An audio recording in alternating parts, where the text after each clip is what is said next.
A local business owner is still picking up the pieces after a Thanksgiving Day crash took out the front of her building. And Fox 12's Spencer Schott sat down with the owner of Jim's Ice Cream today to talk about the future of this community staple.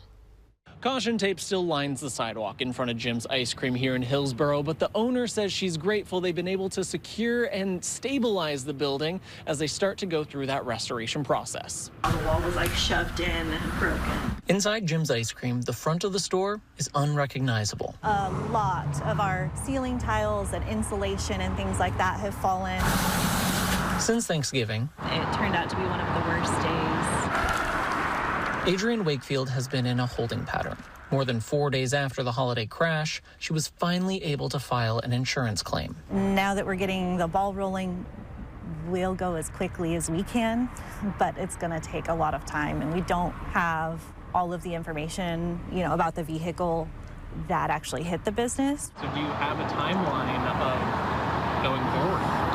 None at all. While she's still trying to figure out what they can do next, Wakefield can't help but think back to how her worst day ever started. Started my day with my teenage son coming into my room and telling me, "You're about to have a really bad day." They had gotten a call that a car had crashed into their business, but she didn't believe it until she saw it. It was truly devastating to see a truck in my building. The entire end of the shop is gone. I mean, there's no other way to say it. This business has been a big part of your life for a long time. You said you've worked here since you were 16. When I was a child, actually, my sister became the manager at this shop when I was 10.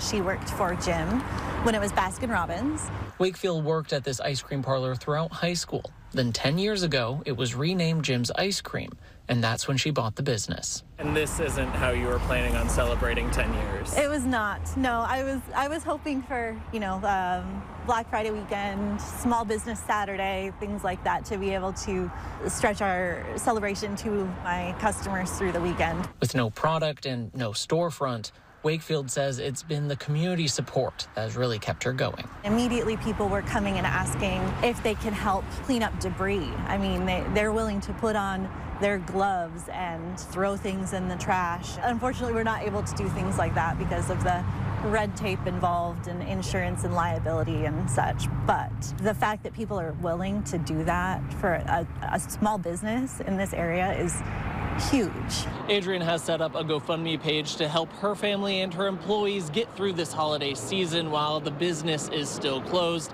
If you'd like to donate, we have a link under this story at kptv.com. Reporting in Hillsboro, Spencer Schott, Fox 12 Oregon.